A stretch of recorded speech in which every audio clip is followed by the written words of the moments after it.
Señor Vicepresidente de la Academia Nacional de Medicina, doctor Raúl Morales Soto, señor Secretario Permanente, señores miembros de la Junta Directiva, señores académicos, presidentes, académicos honorarios, académicos de número, académicos asociados, señoras y señores. Esta noche vamos a llevar a cabo el simposium titulado Adicciones. Las adicciones a las que estamos acostumbrados es a las adicciones a las drogas. Pero como vamos a ver ahora, vamos a hacer una revisión y una visión, asumo, integradora del problema. La primera ponencia que va a estar a mi cargo trata de observar las adicciones en el Perú en el siglo XXI. Lo que tenemos hoy y lo que nos depara el futuro dentro del tema de las nuevas drogas, por ejemplo. A continuación, el doctor Milton Rojas, quien es psicólogo clínico, máster en drogodependencias por la Universidad Peruana Cayetano Heredia, con entrenamiento y pasantías en los Estados Unidos y en Europa en el tema adicciones y el tema tratamiento de drogas. Es docente, es investigador en conductas adictivas, jefe del Servicio Lugar de Escucha de Cedro, consultor de las Naciones Unidas, consultor de Vida, y es un reconocido exponente en la investigación sobre el tema de consumo de drogas y su tratamiento. El doctor Milton Rojas expondrá acerca de ludopatías y ciberadicciones, un aspecto que ha ingresado en el DSM-5, como vamos a ver en un par de minutos, como una nueva rama de las adicciones, en este caso adicciones que no son por sustancias, ¿no? Que ya está en el DSM-5.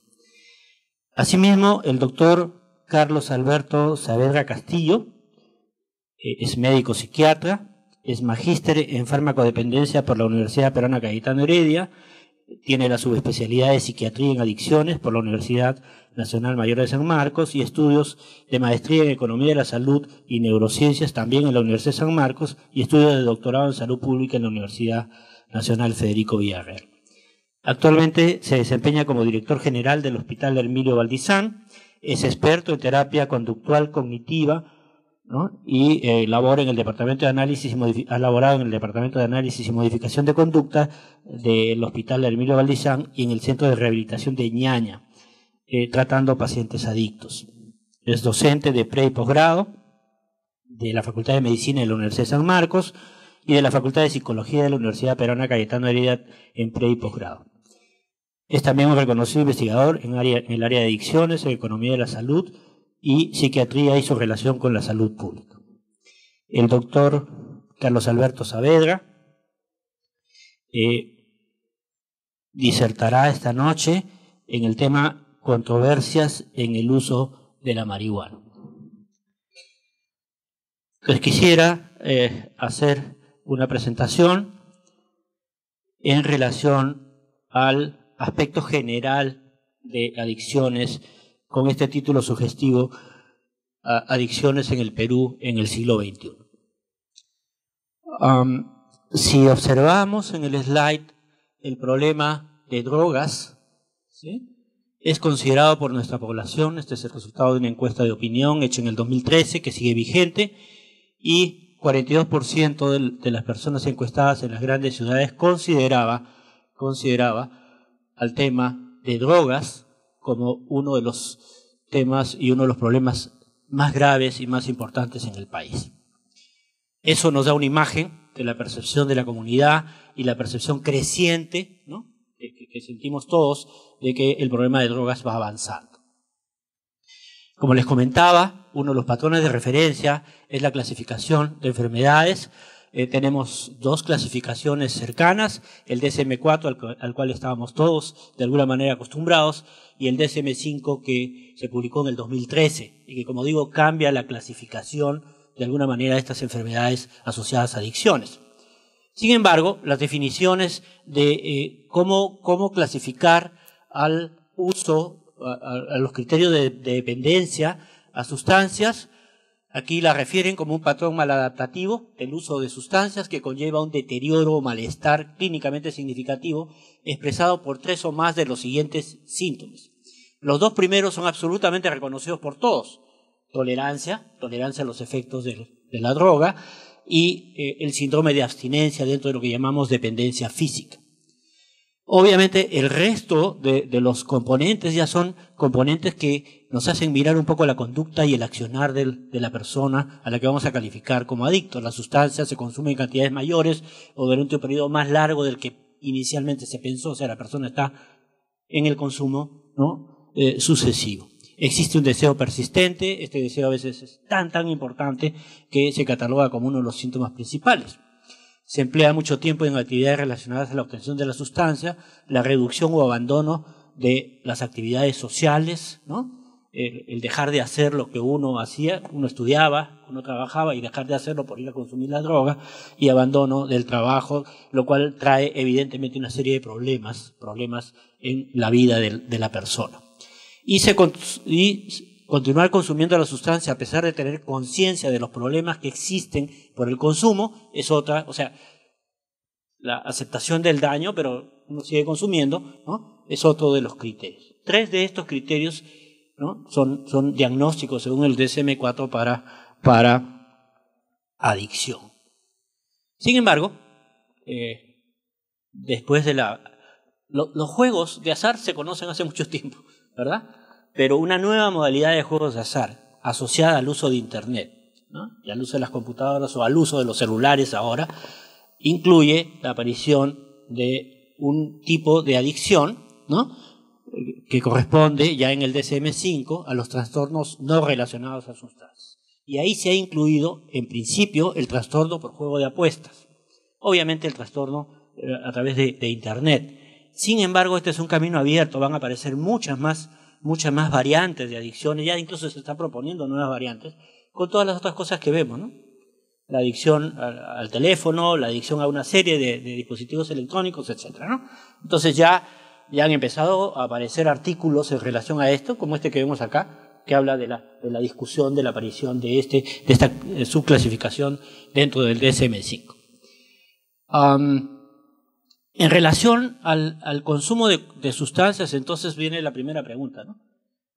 ¿Tenemos alguna idea o estamos manejando cifras con cierto nivel de seguridad en relación a cuántos adictos hay en el país? La verdad es que la estimación es muy difícil. Muy difícil, ¿por qué? Porque la mayoría de las herramientas que estamos usando ahora de tipo poblacional son encuestas. Y los adictos rara vez contestan encuestas. Me decía un profesor amigo norteamericano que él, para poder identificar adictos, ha tenido que entrar 10 veces a una casa, ¿no? Con el equipo de encuestadores para hasta poder ubicar al adicto en realidad. Entonces eso hace que las cifras subvaloren, las cifras de las estadísticas con que disponemos subvaloren en realidad y sea muy difícil de estimar el número de adictos. Entonces lo que tenemos son aproximaciones y todas ellas siempre dicen los resultados son solo estimaciones. ¿Okay? Entonces podemos tener cifras que hablan desde 100.000, las más conservadoras, hasta 1.200.000 o más, las cifras menos conservadoras. Igual para trabajar desde el punto de vista de acciones o intervenciones, de asignación de presupuestos y asignación de personal, tenemos que tener alguna idea de cuál será nuestro objetivo de adictos potenciales y adictos reales, en fin, para esto. Esta es una cifra. Por ejemplo, esta es una cifra que estima, con algunos indicadores estadísticos, un porcentaje de adictos. Por ejemplo, para el alcohol, un 15% de la población consumidora, ¿no? Por encuesta. Entonces, si uno hace esto, le sale como 1,5 millones de personas adictas a alcohol. Hay quienes dicen que es una cifra alta, otros que dicen que podría estar, en fin. En el caso del tabaco, se ha estimado 32%, el estimado de los adictos, 2 millones de personas, ya van 3. Y por supuesto, luego viene marihuana y cocaína, las drogas ilegales. En el caso de la marihuana, el estimado es conservador, 9%, que es el estimado más o menos de los diferentes países latinoamericanos, que da 92.000 personas, y las drogas cocaínicas 80.000. Entonces esto nos da un escenario grande, dicen algunos, pero ese es un escenario planteado. ¿Ok? Esto fue planteado en el 2015. Luego, en el DSM-5 aparecen las adicciones que no se deben a sustancias, ¿no?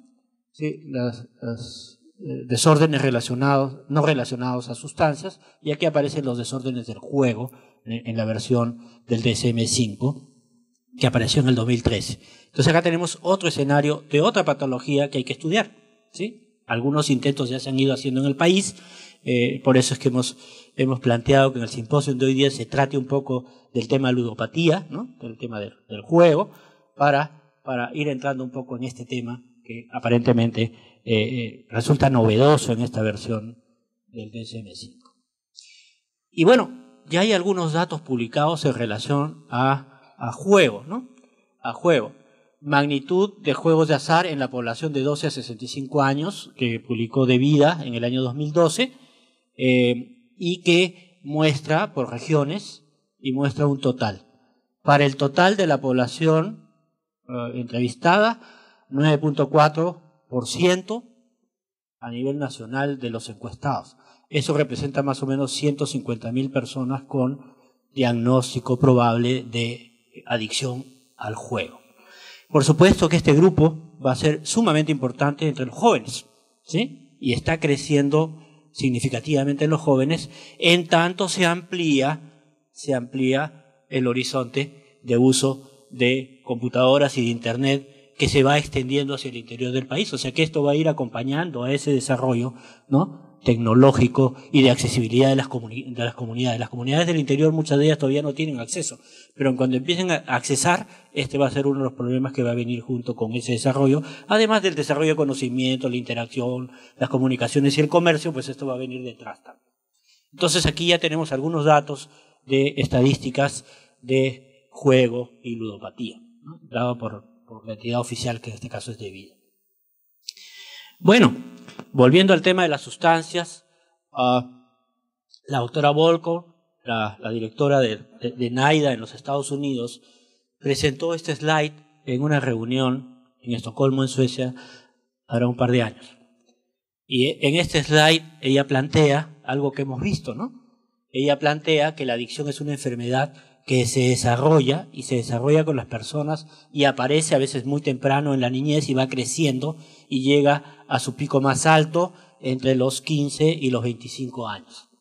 Y aquellos que entran a la adicción probablemente continúen a lo largo de su vida. Entonces esto es número de personas que se vuelven adictos. Observen que hay algunos que se vuelven adictos muy temprano, incluso siendo niños. Y otros, ya el pico de la frecuencia va a estar en la edad donde la adolescencia y la juventud temprana, donde por razones que ya conocemos de tipo neuroanatómico y de condicionamiento social, es la edad más lábil a ingresar al consumo de drogas. Entonces aquí vemos tabaco, vemos marihuana y vemos alcohol. 2 drogas legales y una ilegal. Definitivamente marihuana es la droga ilegal más consumida en el mundo y en nuestro país también. Esto es algo que nuestros amigos psiquiatras y nuestros amigos médicos internistas reconocen, ¿ya? Y esto se enseña incluso en las universidades desde los primeros años de la carrera. Apenas vemos problemas de salud mental y las drogas es uno de ellos. Entonces aquí aparece el que las personas empiecen a probar primero y a consumir en forma repetida drogas, ¿no? Aparece el deseo persistente. Y luego viene la preocupación por seguir consiguiendo drogas, ¿no? Aparecen los problemas físicos persistentes y los problemas psicológicos también, en lo que aquí llaman en esta gráfica preocupación y anticipación para conseguir la droga. Y vamos avanzando en la espiral. La espiral, conforme se va aumentando en dosis, evidentemente va a traer una intoxicación. Esta intoxicación en el tiempo va a traer algunos fenómenos de neuromodulación que vamos a explicar más adelante y algunos cambios a nivel del núcleo, sobre todo en la expresión a través de algunos factores de transferencia, y aparecen el fenómeno de tolerancia y el fenómeno de síndrome de abstinencia cuando se retira o se suspende la droga. Entonces aparece el síndrome de abstinencia que vuelve a hacer consumir al sujeto, ¿no?, para tratar de sentirse bien, y hay una espiral de distrés en este caso, con una serie de cambios a lo largo de este proceso, sociales, ocupacionales, recreacionales, etcétera, en el paciente. Todo este proceso tiene un eje central que lo lleva a la adicción con los criterios que más o menos hemos comentado. Este slide es un poco antiguo, ¿ah? Y marca la prevalencia estimada de dependencia entre usuarios consumidores de drogas.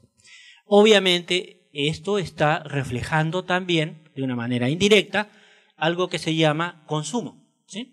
Consumo, y desde el punto de vista epidemiológico, las prevalencias de vida, de años, de último mes, etc.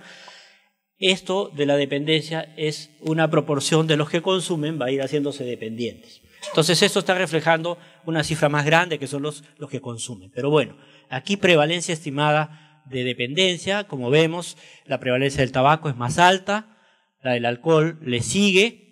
Aquí aparece en tercer lugar la prevalencia de cannabis con este 9% de prevalencia. Pero este era el cannabis de los 70s, ¿sí? El cannabis, la planta de marihuana, ha variado en su contenido de delta 9 a tetrahidrocannabinol de 2% en los 70s a tener algunas variedades que hoy día le llaman las variedades biotecnológicas. No tienen nada de biotecnológica. Se han seleccionado semillas que ahora, de plantas que producen ahora más THC. Resulta que ahora tenemos plantas en algunos casos que pueden llegar hasta 30% de contenido de THC. 15 veces más de lo que había en los 70. Y eso va a traer consigo una serie de problemas ya en el manejo de la marihuana. Muchas de las personas que hablan de legalizar la marihuana, por ejemplo, piensan en la marihuana de los 70, pero no piensan en la nueva marihuana, que ahora trae una serie de problemas más serios y que se vuelve más tóxica y que además produce adictos más rápido. Antes había menos adictos, ahora aparecen muchos más adictos súbitamente y aparecen, digamos, sujetos intoxicados con marihuana en la emergencia, como probablemente nos diga el doctor Saavedra en su conferencia. Entonces ahora se estima que esto ya no es 9%. Con esas nuevas marihuanas esto probablemente se doble en porcentaje y se convierte en algo muy importante como está sucediendo en los Estados Unidos. Cocaína 17%, los estimulantes, los analgésicos, las drogas psicodélicas y por supuesto la heroína. Esto da una indicación de que va a ir en función de la sustancia consumida, pero también en función de la cantidad de gente que consume en el país, en la zona, para poder modelar estas cifras. Esto es algo que todos conocemos, ¿no? Todas las drogas generan daños, ¿sí? Todas generan daños. Y aquí tenemos una variedad muy grande que va desde el alcohol, ¿no?, hasta los hongos psicodélicos. Entonces aquí tenemos una variante de sustancias, el cannabis está por acá, y cada una tiene una serie de variantes que se reconocen en clínica médica, ¿no?, que son daños producidos a la salud asociados al consumo crónico. Este es un slide que me llamó la atención porque esta es la forma como nos ve el mundo. Las Naciones Unidas contra el Crimen, la UNOD, tiene un mapa que uno puede ir cambiando, ¿no?, cambiando el indicador y los países cambian de color, etc. Pero lo interesante de este slide, además de que aquí, digamos, a la vista del mundo nuestro principal problema, ¿no?, que llama la atención es cocaína, ¿sí?, para la visión del mundo. Lo que a mí me llamó la atención es pobladores, ¿no?, tratados por abuso de droga en los diferentes países, para tratar de dar una indicación de cómo estamos nosotros en el tratamiento de los adictos. Aquí 62.6 pobladores por millón, en Chile 712, 10 veces más, ¿sí?, 10 veces más personas adictas reciben tratamiento, ¿sí? O sea, la idea es aquí tenemos muy poco tratamiento. Y acá tenemos México, 571, y Estados Unidos, 6.960. No solo ellos tienen más población y tienen más adictos, también tienen más tratamiento que nosotros. Y este es uno de los problemas serios que vamos a ver más adelante. El tema del tratamiento del adicto, que es uno de los grandes problemas no resueltos, ¿no? Obviamente, la adicción y el consumo de drogas trae consigo una serie de problemas en la comunidad. Esto es solamente para mostrar uno. Hoy día todo el mundo habla de inseguridad ciudadana, ¿sí? Entonces las personas también tienen alguna explicación de por qué se da la inseguridad ciudadana, cómo se genera. Bueno, se genera por muchas cosas según nuestra población en Lima, ¿no? Falta de vigilancia policial, falta de trabajo, falta de control en el hogar, leyes débiles o no aplicadas, pobreza, ineficiencia del Poder Judicial, etcétera, etcétera, ¿no? pero aquí aparece uso de drogas. Es más, los casos más representativos de daños efectuados, asaltos, algunos crímenes, personas que se meten a la casa a robar, etc., están asociados a consumo de drogas. ¿Sí? Casi siempre cuando detienen a una persona, esta persona lleva consigo sus paquetitos de pasta básica de cocaína, ¿no? O se las ha consumido antes, entonces usan la droga, o son consumidores de droga, y usan la droga para darse un poco más de valor y hacer el acto delictivo. Esto ya ha sido evaluado hace más de una década. Hay un libro muy interesante del Congreso de la República, editado por el Congreso de la República hace como 10 años, que habla incluso de cuál es el estado de delincuencia y qué se asocia a la delincuencia en el país. Ok. Vamos ahora a tratar de dar una explicación neuroanatómica, neurobiológica, neurofisiológica, etcétera, donde interviene el sistema de recompensa, intervienen factores genéticos, interviene el DNA, y aparece un factor que ahora es una palabra media mágica que se llama epigenética, ¿no? Para explicar algunos de los fenómenos que están apareciendo. Por ejemplo, en la marihuana, ¿no? La marihuana de alta potencia que aparece ahora, para explicar algunos de los fenómenos que se ven hoy día. Entonces aquí vamos a tratar de dar una explicación de cómo es que se produce a nivel celular y a nivel neuronal la adicción como tal. ¿Ok? Independiente de que cada droga puede actuar en diferentes tipos de neuronas y sitios en el cerebro y en diferentes mecanismos, lo que hoy día se reconoce es que dentro de la adicción juega un papel muy importante lo que se llama el sistema de recompensa. El sistema de recompensa está integrado por dos núcleos, ¿no? El núcleo ventral tegmentario anterior, el núcleo accumbens aquí, y esta es una vía dopaminérgica que cuando se libera dopamina a este nivel, lo que se va a sentir es placer. ¿Sí? Entonces hay acciones fisiológicas que liberan dopamina ahí, producen placer, pero las drogas de abuso, todas ellas, legales e ilegales, tienen en un momento determinado un accionar en esto que le llamamos la vía final común del placer. Y por aquí empieza la explicación neurobiológica de cómo es que se va produciendo la adicción. Aquí hay una proyección hacia la corteza prefrontal. Una de las razones que se aducen para que haya la habilidad en la adolescencia para empezar a consumir drogas, y por supuesto, como hemos visto, ese desarrollo de las adicciones que presentaba la doctora Volkov, es específicamente esta corteza prefrontal. Al comenzar la adolescencia, esta corteza prefrontal es muy delgadita, ¿sí? Hay una cierta cantidad de neuronas y eso es al comenzar la adolescencia. Se supone que al avanzar en la adolescencia y entrar a la juventud temprana, esa capa se va a duplicar en espesor. ¿Y por qué es importante la corteza prefrontal? Porque es la que nos ayuda a tomar decisiones correctas. ¿Sí? Ahí está sentado. Cuando se lesiona esto, las personas pierden esa capacidad de tomar decisiones correctas. Y el consumir drogas, empezar a consumir o seguir consumiéndola, es una decisión que pasa por la interacción en la corteza prefrontal. La corteza prefrontal además es reguladora de esta sensación de dolor y lo que hace es corta la liberación de dopamina, ¿no? Y parando la producción de la sensación de placer. Entonces, este sistema va a ser afectado en el tiempo, conforme las personas van consumiendo una vez, 2 veces, 3 veces y luego múltiples veces en el tiempo, estos dos grupos neuronales van a verse alterados. Y van a verse alterados, hará 10 años explicábamos esto como que la primera neurona, que es la del núcleo ventral tegmentario anterior, que es la que, por ejemplo, en el caso del tabaco, la nicotina tiene los receptores aquí, los receptores nicotínicos, se estimulan y esta suelta dopamina en la sinapsis y estimula a la segunda neurona, que es la neurona del núcleo accumbens, como se ve acá, ¿no? La primera y la segunda.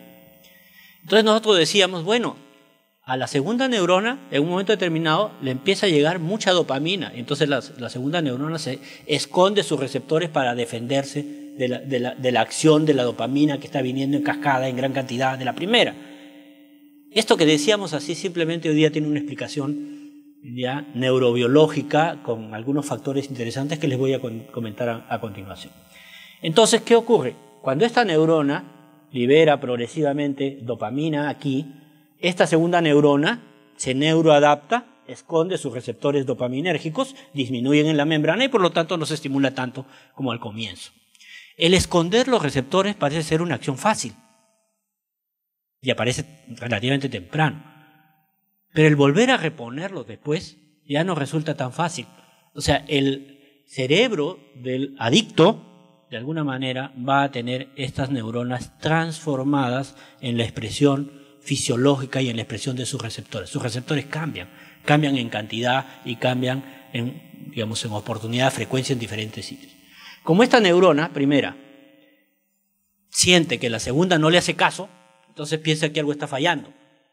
Entonces, la explicación para los alumnos era, entonces la primera dice, me falta receptores para nicotina, entonces aparecen receptores en la primera neurona en mayor cantidad. Entonces, al final de cuentas, las dos han cambiado. Pasado un tiempo, las dos cambiaron. Vuelvo a decir, es fácil hacer ese cambio, pero es muy difícil revertirlo. La mayor parte de las veces, por sí solos, no se revierten los cambios, así la persona deje de consumir. ¿Sí? Y por eso es que se ve la tendencia a la recaída y a la recaída y a la recaída, ¿no? Por eso vemos a los adictos a la adicción como una enfermedad crónica, recurrente, persistente. ¿Ok? Entonces, esto que se explicaba tan fácil así, ahora tiene una explicación más neuroanatómica, más neuroquímica, más de receptores. Y detrás de los receptores, más nuclear, de cambios en el núcleo de la célula neuronal. Esto es lo que estábamos mirando ahorita, ¿no? Decíamos, se estimula la neurona del núcleo ventral tegmental anterior, libera dopamina, y se estimula la otra neurona, que en este caso es la del núcleo accumbens, y se siente placer. Se ha asociado la dependencia psicológica a ese placer, y se ha asociado la dependencia física al cambio de las neuronas en el proceso neuroadaptativo, ¿no? La dependencia física. Pero además ahí interviene, pues, el sistema nervioso simpático para generar lo que llamamos el síndrome de abstinencia. Pero eso es en el caso de la nicotina. Pero para otras drogas, ¿no? Otras drogas, por ejemplo, tenemos los opioides, tenemos nuevamente nicotina acá, alcohol. Hay otras neuronas que también hacen circuitos que terminan en esta vía. O algunos que hacen el circuito directamente sobre la neurona del núcleo accumbens. Entonces, va a depender de cada neurona en particular para tener un perfil de efectos farmacológicos de acción de cada droga. Esto es en esta vía. Hasta ahora, la mayoría de los especialistas se ha ido centrando en esta vía, pero hoy día se reconoce que los cambios que vamos a ver a continuación también se dan en otras neuronas, en otros sitios del cerebro. Entonces el asunto es mucho más complejo que solo la vía final del placer. Entonces hoy día la adicción puede ser vista como una forma de plasticidad neuronal, o sea, de cambio neuronal, neuroadaptación, ¿no? Inducida por drogas. Y lo que es más grave, la adicción a drogas hoy día constituye una enfermedad del núcleo de la célula neuronal, ¿no? Para la cual no tenemos ningún tratamiento específico. O sea, no tenemos ningún medicamento que actúe en ese núcleo para revertir los cambios que estamos comentando. Y entonces van a aparecer unos llamados factores de transcripción a nivel nuclear, o sea, factores que van a ayudar a la lectura y decodificación de los genes, ¿no? Y entonces estos factores son casi imposibles de sacar con la tecnología moderna y con los medicamentos que hoy día tenemos. Todo lo que estamos dando en general está actuando fuera de la célula neuronal, ¿no? Fuera, modulando actitudes, modulando deseos, modulando, etc. Una serie de cuestiones fisiológicas, pero no está tratando el tema del núcleo. Y ahí es el problema, que mientras eso suceda, nuestra posibilidad de tener un tratamiento realmente efectivo, ¿no? Está muy distante todavía. ¿Ok? Estos factores de transcripción, vamos a verlo más adelante, delta FOXB, CREP, y hay muchos más que todavía están en estudio, pero esos dos sí se sabe que están asociados a adicción. Entonces tenemos un neurotransmisor liberado por la acción de la droga en la primera neurona, este neurotransmisor actúa sobre un receptor y se produce una cascada de eventos bioquímicos al interior del citoplasma. Aquí juega un rol muy importante la llamada proteína quinasa A, y posteriormente esto trae consigo la aparición de factores de transcripción de tipo proteico, ¿no? Que van a ir a actuar sobre el DNA y que van a abrir o cerrar algunos genes, en lo que se refiere a la transcripción y a la lectura. Y por supuesto, estos genes codifican proteínas, entonces va a haber alteraciones de genes, ¿no? Que se van a activar o que se van a desactivar, que en un momento determinado van a producir o van a dejar de producir, ¿no? RNA mensajeros que van a codificar proteínas. Por ejemplo, los receptores para dopamina. ¿Por qué se esconden? Porque se deja de codificar, ¿no? Se deja de leer en el DNA y por lo tanto no se transcribe y deja de aparecer el receptor en la membrana y disminuye el receptor en la membrana. Entonces este es un mecanismo molecular a nivel nuclear que está siendo alterado por la acción de esas drogas que la persona consume. Y hoy día, para algunos de los síntomas de la adicción, la adicción en sí está asociado a un factor de transcripción que se llama delta-FOSB.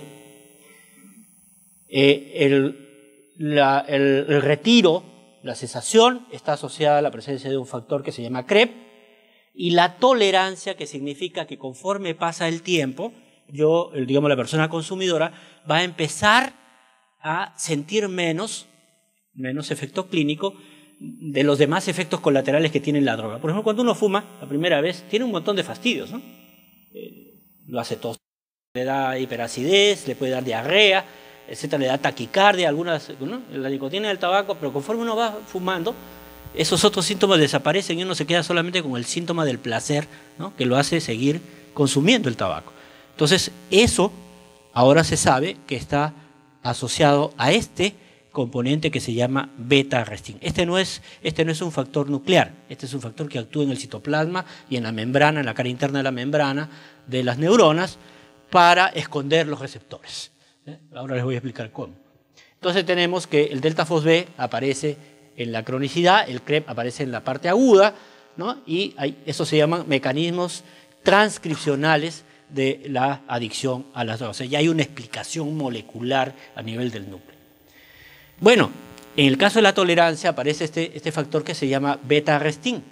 ¿Qué hace el beta-arrestin? El beta-arrestin es una proteína que desde dentro de la célula, esta es la membrana celular, este es el exterior y este es el interior, este beta-arrestin se une, ¿no? Se une a la proteína G, ¿no? Que está acoplada a unos receptores llamados metabotrópicos, del cual, por ejemplo, el receptor de dopamina es uno de estos receptores de este tipo. Entonces, ¿qué pasa? Viene la arrestina y se pega acá y no lo deja desacoplarse. Esta proteína la proteína G tiene tres componentes, se separa en un momento determinado cuando se activa el receptor y va a ir a actuar sobre efectores, canal de sodio, enzimas, etcétera, y a producir el efecto. Si aquí se pone, no lo deja que se separe. Entonces, cuando no se deja que se separe la proteína G, el receptor no funciona. Y la célula interpreta como que ese receptor está viejo e inactivo. Entonces, ¿qué hace con los receptores viejos? Los internalizas y los destruyes. Entonces empieza a esconder sus receptores, en este caso dopaminérgicos, ¿no? Dentro del proceso de adicción. Entonces es un mecanismo muy interesante, ¿no? Epigenética. Hasta ahorita hemos hablado de los efectos de las drogas sobre la transcripción génica, o sea, de los genes. Pero resulta que cuando la droga A, B o Z activa un factor de transcripción, este factor de transcripción se va a parar en una zona sobre un gen, el gen que nos interesa, el gen que muestra el efecto de la droga al final de cuentas. Pero resulta que varias de estas drogas no solo actúan ahí, sino que actúan sobre otros genes que están al costado de los genes para la propia droga.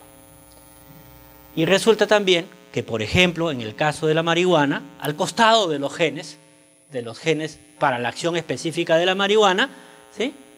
Hay genes para otras enfermedades que pueden ser enfermedades psiquiátricas severas, ¿sí? Entonces, con el incremento del THC se ha empezado a ver la aparición de trastornos psiquiátricos muy severos que antes no se veían. No se veían porque había poco THC, pero ahora tenemos 15 veces más. Entonces tenemos un montón de veces más de probabilidades de que los genes del costado se activen. Y eso se llama epigenética.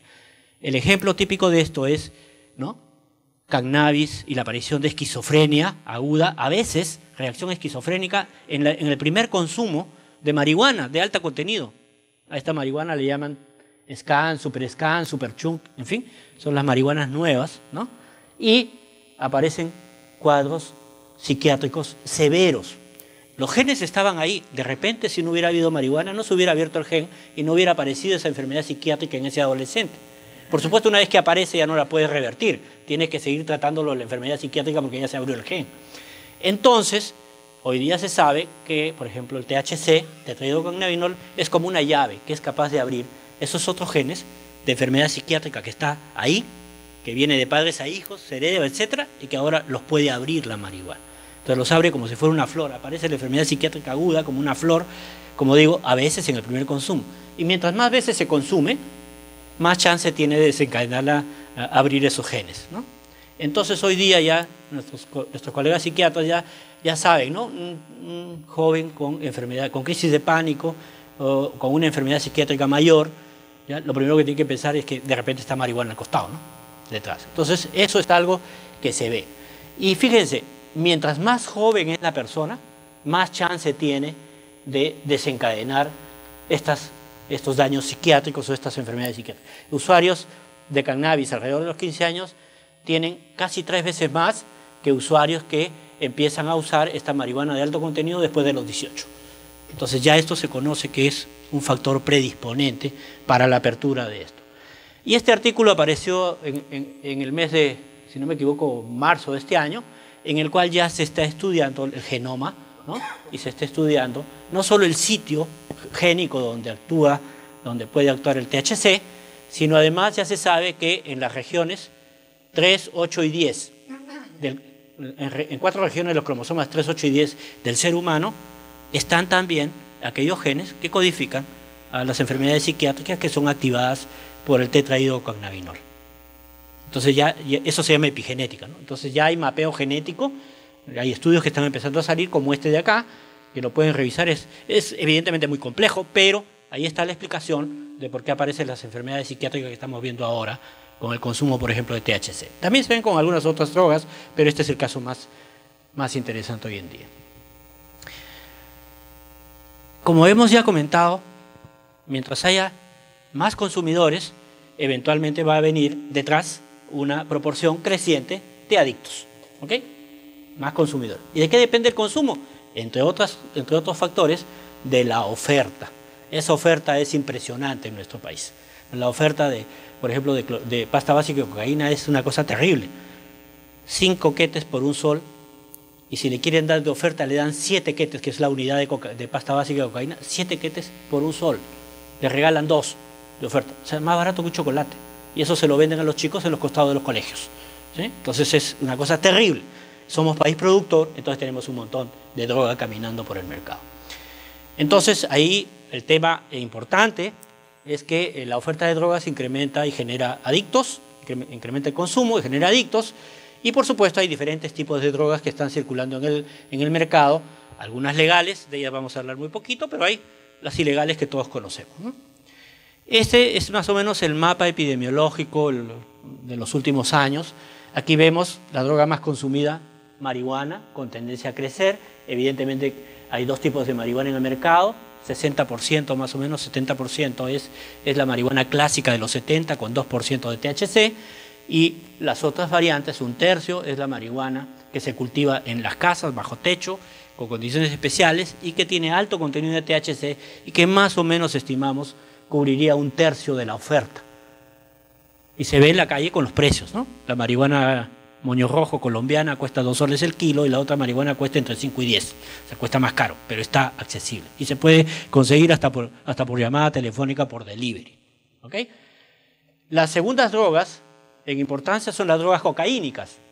Estas drogas cocaínicas, la roja es la pasta, que como ven tiene una tendencia a disminuir. Ha habido un gran trabajo de prevención en los últimos 25 años de la sociedad peruana y eso se le ha calificado como una droga sucia, etcétera, etcétera. Una serie de medidas preventivas se han adoptado y está bajando, ¿no? Tendiendo a bajar. En cambio, el clorhidrato de cocaína, supuestamente más limpio, más puro, etcétera, está tendiendo a subir. Y el otro tema importante es que han bajado los precios, pues. Si baja el precio del clorhidrato de cocaína, se vende más fácil a los chicos en la calle. Y un nuevo grupo de drogas que está emergiendo, que ya aparece en las encuestas, es el de las drogas anfetamínicas, los derivados de las anfetaminas. Aquí viene el éxtasis, ¿no? MDMA, el éxtasis en las discotecas, y cómo el Perú ahora ha cambiado. Los narcotraficantes antes eran colombianos, ahora son mexicanos los que dominan el mercado. ahora están produciendo para llevar a su país. ¿Cuál es la droga más consumida en su país? Es el cristal, el MDA. Entonces ya apareció el cristal en nuestras discotecas y está compitiendo. Todavía le va ganando el éxtasis, pero va compitiendo y van apareciendo.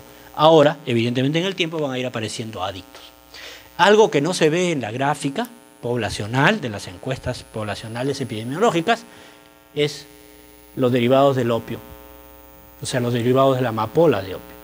Sabemos que está creciendo el cultivo de amapola de opio en diferentes zonas de la selva y que ahí donde se produce, se consume.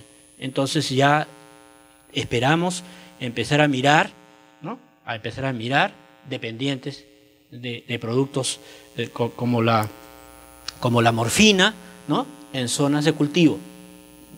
¿Ok? Entonces eso es algo que estamos viendo que va creciendo muy lentamente, pero que está ahí, y eso nos va a dar problemas en el futuro. Obviamente existen mapeos epidemiológicos que hablan de la prevalencia de vida en las ciudades peruanas, digamos, varias instituciones, CEDRO, de vida, etcétera, hacen estudios epidemiológicos cada cierto número de años y se saca la prevalencia, ¿no?, de consumo de cada una de estas drogas. Las drogas que se miran aquí son marihuana, son las drogas cocaínicas, pasta básica, clorhidrato de cocaína y por supuesto el éxtasis en menor proporción. Pero en todas ellas hay. Curiosamente, la ciudad donde se consume más marihuana en el país es el Cusco. El Cusco tiene una gran afluencia de turistas y ahí se consume más marihuana. El resto de las drogas, la ciudad de Lima se lleva el primer lugar. En casi todas ellas, Lima es el gran mercado, 1/3 de la población del país, entonces se entiende que muchos de los consumidores se encuentran en la ciudad de Lima por la capacidad adquisitiva y por otras razones más. Otro problema que está incluido en esto es que existe lo que se llama el policonsumo. Hay una proporción de consumidores que consumen una droga, hay otra proporción que consumen 2 y hay otra proporción que consumen las 3 drogas ilegales, además de alcohol y tabaco, ¿no?, que ya están. Entonces aquí tenemos ejemplos, ¿no? 100.982 personas han usado marihuana y pasta básica de cocaína. 68.000, casi 69.000 han usado marihuana más clorhidrato de cocaína, ¿no? Y acá 74.000 personas afirman haber usado marihuana, pasta básica y cocaína. Por supuesto, a esto le añadimos alcohol y tabaco. Entonces tenemos el problema del policonsumo, el usuario de múltiples drogas a lo largo de su vida. Y algunos de ellos siguen consumiéndola juntas o en tripletes. Bueno, esta es la marihuana, la droga más consumida en el país desde el punto de vista de las ilegales. El principio activo es el delta 9 tetrahidrocannabinol, sus siglas son THC, y esto es lo que se ve. Esto se ha visto en el hemisferio norte y se está viendo en el hemisferio sur y en el lado particular de Perú. Como ven, el contenido de THC a lo largo de los años está subiendo cada vez más. Y como digo, ya hay variantes que tienen más de 30% de contenido de THC. 30% del peso de la hoja es THC. Contra 2% de la época de los hippies, ¿no?, de los 70s. O sea, ha aumentado un montón. Y también han aparecido las drogas sintéticas, ¿sí? Y dentro de las drogas sintéticas, las más consumidas en el Perú, está el éxtasis, que acabo de comentar, el MDMA, la metanfetamina, que es el cristal, ¿sí?, MDA, la ketamina, tiene poco consumo, el poppers en poblaciones de HCH, hombres que tienen sexo con hombres, ¿no?, como un factor coadyuvante. Eso no da una adicción crónica, pero se usa junto con Viagra para estimular al HCH que hace el papel de varón, ¿sí?, para que pueda erectarse el pene y tener relaciones sexuales con mayor facilidad. LSD, GHB y otros tipos de anfetaminas. Pero también están apareciendo nuevas. Y el verano pasado, ¿sí?, el 2CB, ¿sí?, que es una feniletilamina, y el Enbom. Son drogas de tipo psicodélicas que han entrado al mercado y se ha detectado en las playas del sur, en la ciudad de Lima. Pero esto no es nada. Hay 600 de estas moléculas que se han reconocido en los observatorios del hemisferio norte, que se están usando. No están prohibidas por la ley, la mayoría de ellas, pero tienen problemas y están entrando a las listas de medicamentos prohibidos. Acá está lo del éxtasis. El éxtasis está alrededor de 1.4% en varones, menos en mujeres, y también, ¿no?, el grado de ofrecimiento va creciendo a lo largo del tiempo. Eso es oferta, pero ahora viene la demanda. La demanda dada por los sujetos que tienen enfermedad y que de alguna manera, por cualquiera de estas sustancias, va a ir a pedir, ¿no?, atención médica en los diferentes tipos de servicios, empezando por el Ministerio de Salud. En el Ministerio de Salud, entre el 2010 y el 2014, observen aquí que múltiples drogas diferentes, aparte de marihuana, pasta, etcétera, ha subido de 7% a 12% en demanda de uso de servicios. Mientras el tabaco se ha doblado, ¿sí? Acá tenemos los cannabinoides de 4.8 a 8.3, ¿no? Cocaína, hay un poco menos de demanda, y alcohol casi se mantiene por ahí. Entonces está apareciendo, ¿no?, nuevas sustancias que antes no se veían dentro de la demanda de atención, con múltiples drogas involucradas. Los cannabinoides, por supuesto, están subiendo, como se vio en la gráfica de consumo, están subiendo las demandas de atención. Esto es un estimado dado por Devida en el 2012 de la demanda real de los servicios de salud del Ministerio de Salud a nivel nacional. Vemos que para drogas ilegales la demanda es 0.9%, o sea, hay una demanda de 100.000 personas que requieren tratamiento al Ministerio de Salud. Esa es la real. Por supuesto no llegan a atender eso, pero esa es la real. Y hay una potencial que habla de 75.000 pacientes más, o sea, 175.000 pacientes demandando servicios solo en el MINSA. No hablamos del sector privado, no hablamos de otros sitios donde a falta de atención en el MINSA van a tener que ir a buscar atención en otros lados. Bueno, esta es la demanda de atención del Servicio de Lugar de Escucha de Cedro, donde ven que la mitad de los pacientes que van, casi 1.000 pacientes por año, ¿no?, van por marihuana, y de ellos, del 54%, 45%, entonces la mayor parte, son pacientes con síntomas de adicción. Y luego vienen alcohol, cocaína, pasta, etcétera, las demás sustancias, incluso ludopatía, para lo que no son sustancias. Y esto es una gráfica que hay que tener en cuenta. Para el tratamiento especializado, algunas veces hay que internar a los pacientes. Y el total de camas es de 169 en los 4 hospitales que tienen este tipo de atención en Lima.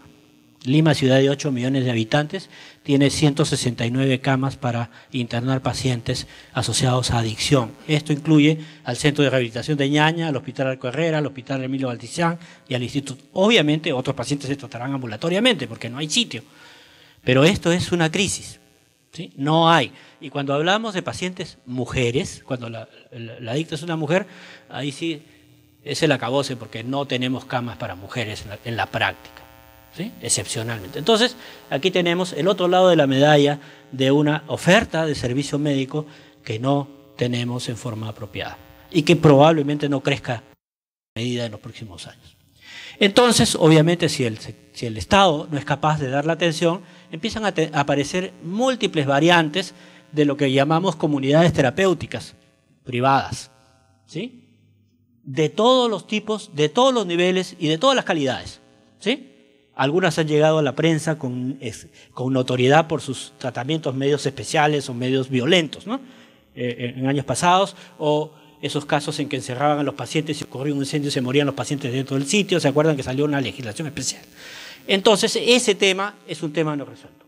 Se ha tratado de regular y al año 2014 solamente habían 3 centros de atención de adicciones, ¿sí?, autorizados y registrados por el Ministerio de Salud. Ellos habían detectado 111 más, pero no los podían registrar. ¿Por qué? Porque la municipalidad no les da la autorización de zonificación. O sea, hay una traba burocrática. Pero además tienen otros problemas. Además de la diversidad de tratamientos, ¿sí?, la diversidad de tratamientos, entonces tenemos la falta de personal, ¿no?, y el dispositivo legal que ahora requiere la autorización del paciente adicto para que lo interne. Hecho que ha sido protestado por las sociedades, diferentes sociedades médicas, porque evidentemente ningún adicto va a querer que lo internen, ¿ya? Entonces ahí hay otro problema más para la atención de estos pacientes. Entonces, aparte de la heterogeneidad, tenemos estos problemas adicionales. No hablemos en cárceles. En cárceles prácticamente no hay atención apropiada para los pacientes que son adictos en las cárceles. Un peligro inminente es obviamente la emergencia o la aparición en el escenario de las nuevas drogas sintéticas, para las cuales no tenemos regulación y para las cuales no tenemos control. Aquí están las drogas de diseño, los legal heights, las herbal heights, las sales de baño, ¿se acuerdan? ¿No?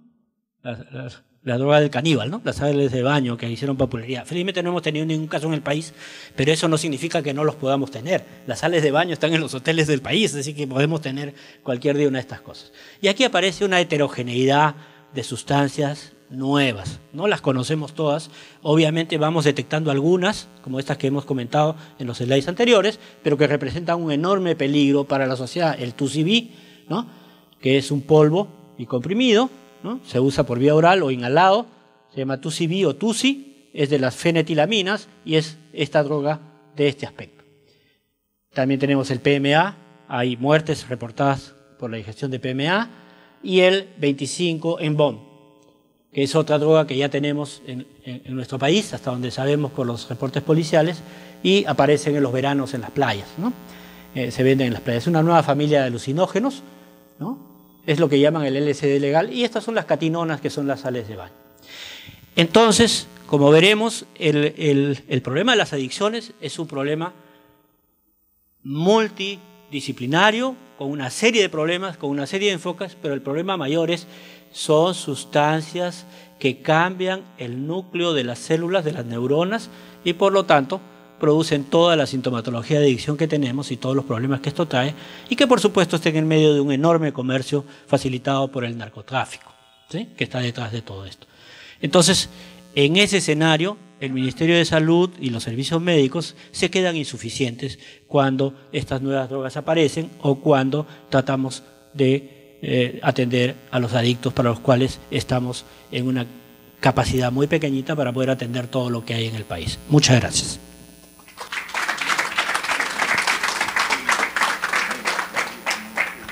Invitamos al doctor Milton Rojas para que nos exponga sobre juegos y ludopatía.